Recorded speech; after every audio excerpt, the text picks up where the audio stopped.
What is going on, guys? Welcome back to the channel, and today we have another action figure review, and it's going to be on the Demoniacal Fit Captain Ginyu. So without further ado, let's get straight into it.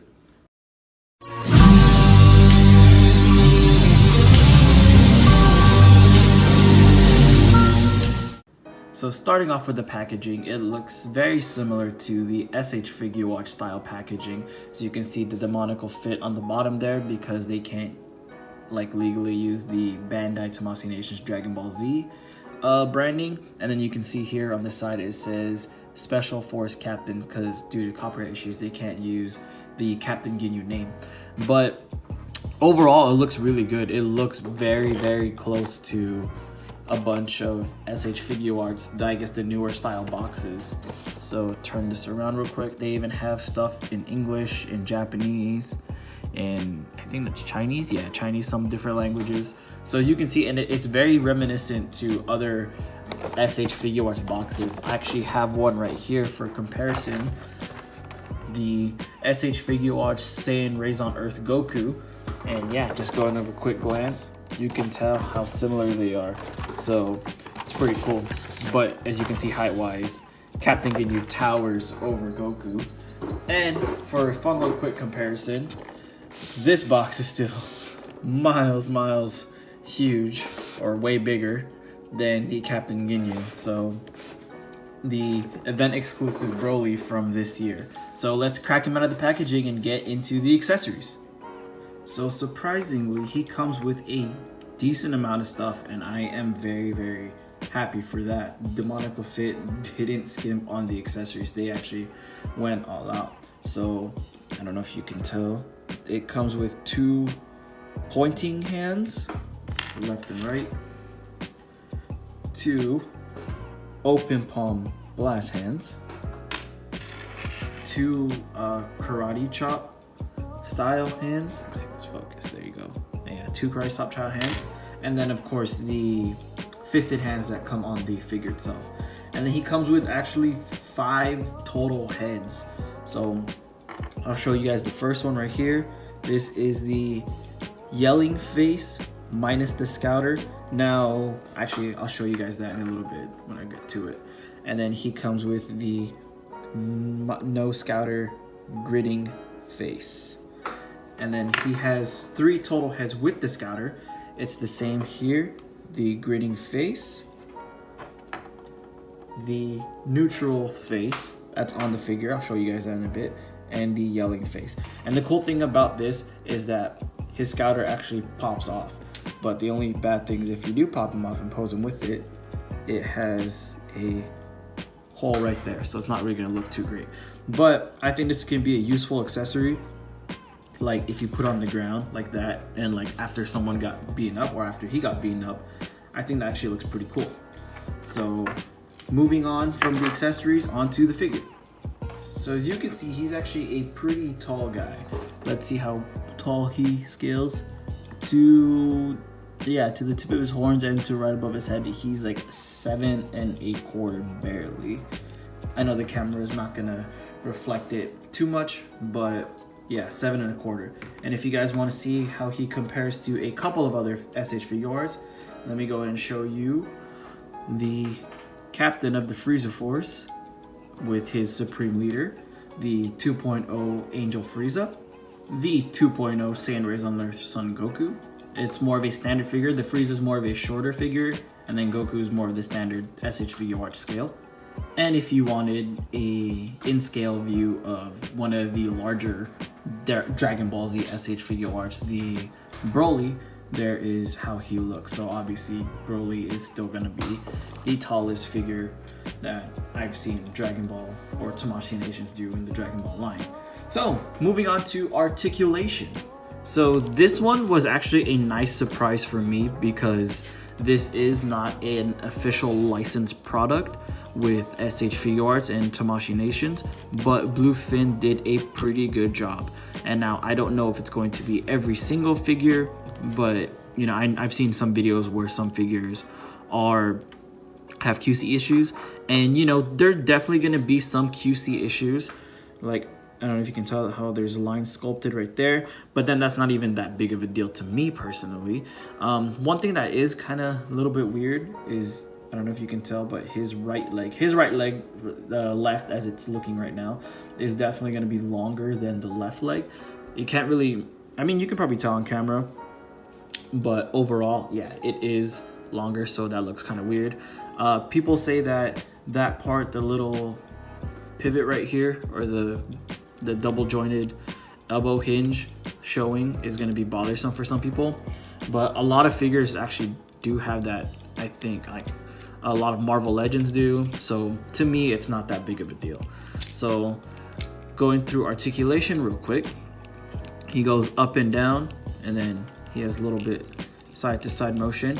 It's just a regular ball joint like that, and then it's just easy to pop it on and pop back off. Whoops, I dropped the scouter. You know what, actually, while I'm doing this now, let me go ahead and just take off and switch his head so you guys can see the various accessories comes with it. So his shoulder plates are articulated. If you articulate them a little too much, it is going to pop off, so just be careful of that.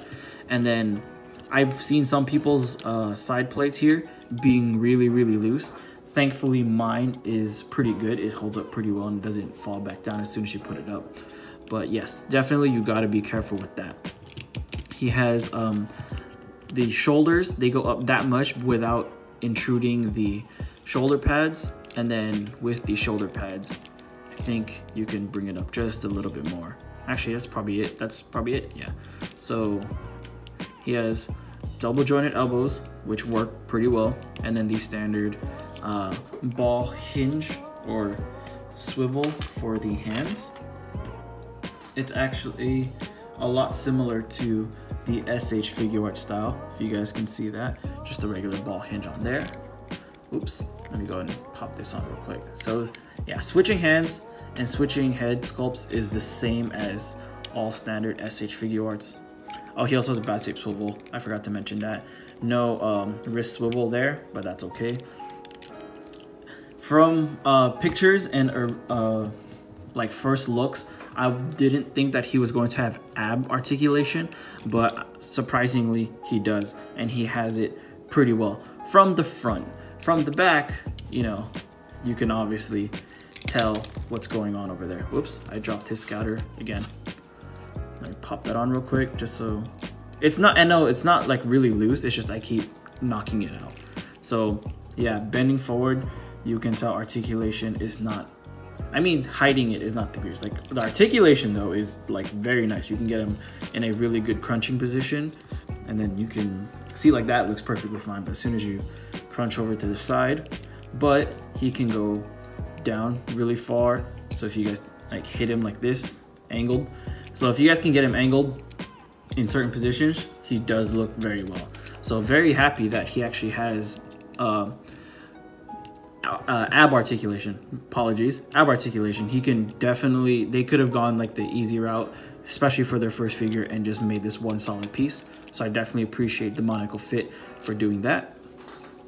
For his legs, this is the only one that bothers me, and no, it's not this, because I know some other figures have this loose part. That's just the design choice, but mine, or I don't know if it's every figure, this is the most his legs go out, and it's not the greatest. I wish it was better, you know, it's not a deal breaker at all, but I wish it was a little better. And then I know he has like thigh swivel, but mine is like really stiff and it doesn't go too much, and I'm kind of scared. I don't want to force it like this one. This one doesn't really go at all, so I don't want to force it because I don't want to break it, obviously.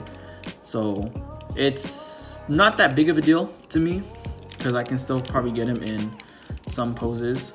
So you can get him like that or whatever, you know, and you can always just mix and match and play around. But I wish the articulation was a little bit smoother. But like I said, you guys, you can't really expect 100%, you know, perfect articulation, especially from an unauthorized, not necessarily unauthorized, but unlicensed figure. So he has double jointed knees. They work fairly well. They work for the most part. They're definitely not bad, but I wish it could have been like a little bit like space, but then I think that's just also the design of his legs. And then I don't know if you guys can catch it off camera, but his knee joints are different color than his actual legs. Now that personally does not bother me, but I know it could bother some people. So that's just something to keep note. His feet have limited articulation. It's not the greatest, but it does work and it can get him balance. And then he has toe articulation right here. And then for mine, I don't know if it's going to be for everyone's own, his right toe is very, very stiff. It's hard to actually get it up like that. So you can get it up though, but it takes a little bit of wiggle room. And then as you can see right here, just from a standard focus, it is actually, there's a little hole right there. So some minor QC issues, but nothing deal breaking if you guys are interested in this figure. And then one of the highlights for me personally is the Ginyu Force logo is sculpted very, very nice. Overall, he's definitely not bad. You know, like I said in the review, and I'm pretty sure there are a bunch of other reviewers who think the same, the small QC issues are minor hindrances, but for me personally, they are small issues. It's nothing deal breaking. And for $60, I think it's pretty good. $60 to have a Captain Ginyu in your SH Figure Arts collection, since Tamashii has yet to put one out. And I think from images, I think they're trying to go do the whole Ginyu Force. So that is actually going to be pretty interesting. So if you guys are interested, go ahead and pick him up. He is available in a bunch of places right now. I think I got mine off of a Facebook group. It is the SH Figure Arts Buy Sell Trade by Tay Arnold. So shout out to you, man, for running that awesome spot. And then the website is, I believe, Toy Arena. Please correct me if I'm wrong, but that was whatever that was on the packaging. So Toy Arena, you know, you can get him on eBay. I'm pretty sure if you look elsewhere, you guys can find him for a pretty decent price. So yeah, $60, definitely well worth in my opinion. If I had to give it a rating with all the minor hindrances and the minor, like, very, very minuscule QC issues, I would probably rate him a solid 8 out of 10. And, you know, yeah, I'm very happy with it. It scales pretty well. I know Ginyu is a little bit taller than Goku. So yeah, that's just my personal opinion. I would like to know your guys' opinion. If you guys agree with me, if you guys disagree with me, if you guys have your own scoring system, please feel free to let me know. And with that, I'm probably gonna leave it at that and say thank you guys for all your support. Thank you guys for watching the video. Oh, also, actually, you know what? One more thing. Since this guy is coming out and they're planning supposedly on doing the whole Ginyu Force, if you guys do eventually complete the whole Ginyu Force, I know Figure Eyes has the first form Frieza with his pod that you can build. I think that would look sick together with the Ginyu Force in the back and just Frieza right in front. But that's just me. So I'm going to leave it at that. Thank you guys for watching the video. Thank you guys for all your support. Please follow me on Instagram. If you guys liked the video, please show some love and hit that like button. And if you guys aren't subscribed, and if you guys do like what I'm doing, please consider hitting that subscribe button. And I will see you guys in the next video. Peace.